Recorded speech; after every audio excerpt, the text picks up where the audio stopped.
Hello everyone, welcome to Markbank, and in this video we are going to learn percentage. My first question to you is as to why we call percent a percent. Why we call percent a percent? Percent is nothing but is what? How do we write? Percent, right? What is the meaning of cent? $1 equals to 100 cents, you remember? So cent is nothing but 100. So it's nothing but per 100 out of every 100. Second analysis over here is what is percentage? Is it an absolute value or is it used for comparison? Say there are two students, right? One has gotten 65% of marks and the second has gotten 45% of the marks. Now can I afford to say that in total these two students have gotten 65 plus 45, that is 110% of marks? This may be true, this may not be true. Say assume that these students are coming from the same classroom where the total marks were 100. So we can add these two, 65 and 45. But if say these two students are coming from different sections, the first student has gotten 65% marks out of 100 marks and the second student has gotten 45% mark, that is the total marks were 200 and he got 90 marks out of 200. So he got how much? 45% of the marks. The total mark in this case is going to be nothing but how much? 65 plus 90. 65 plus 90, 155 is not going to be equal to 110 in our first case. So we must understand that percent is used for comparative analysis and we should not be using the mathematical formulation while we are attempting questions of percentage. Okay.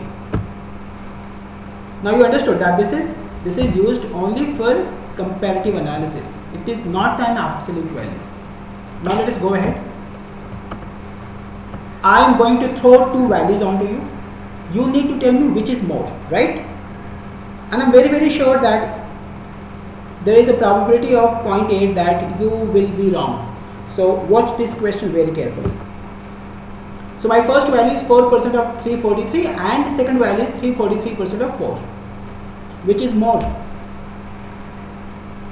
I know that most of the students would say that second value, that is 343% of 4, is more than that of the first value. Now I think that the time has come that we should understand as to how we should be writing percent in mathematical formulation. Percent in mathematical formulation is always written as 1 over 100. And how do we write off? Off in mathematical formulation is written as multiplication. So now this value will be written as 4 over 100 times 343, right? How do we write this value? This value will be written as 343 over 100 times 4. So can you see that denominator in these two cases are same? That is nothing but 100. And what is the numerator in these two cases? 4 into 343. Numerator is same, denominator is same, the values are same.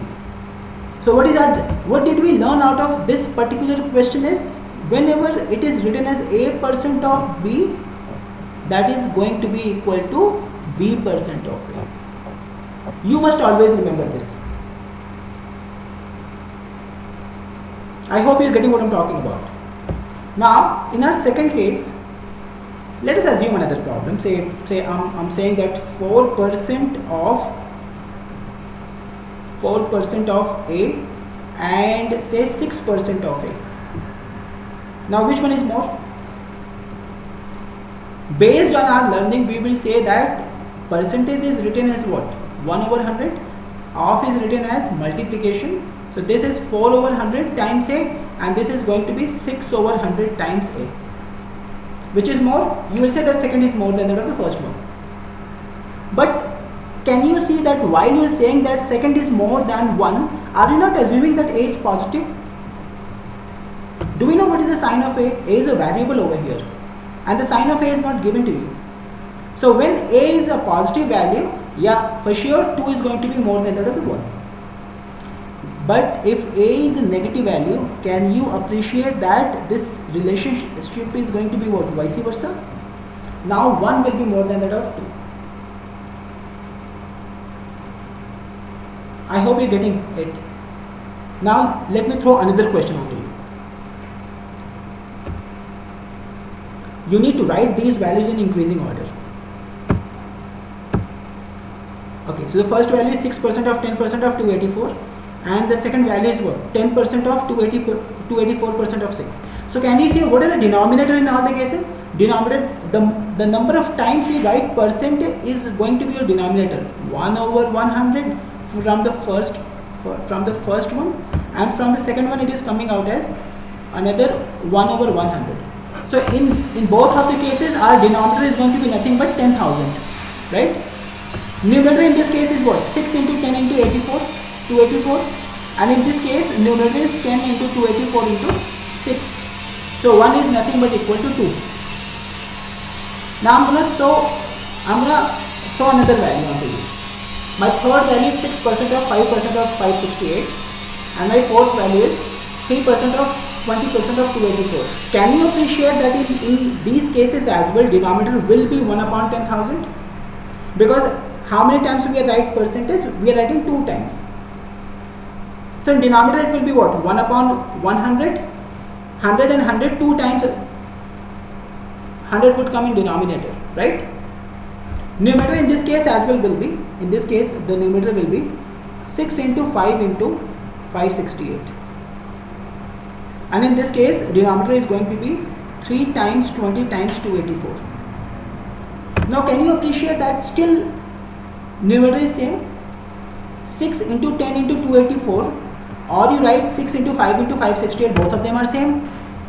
So you would come on to a conclusion that 1 equals to 2 equals to 3 equals to 4. All these values are same. Denominator is same, and the total value of multiplication is also same. I hope you're getting this.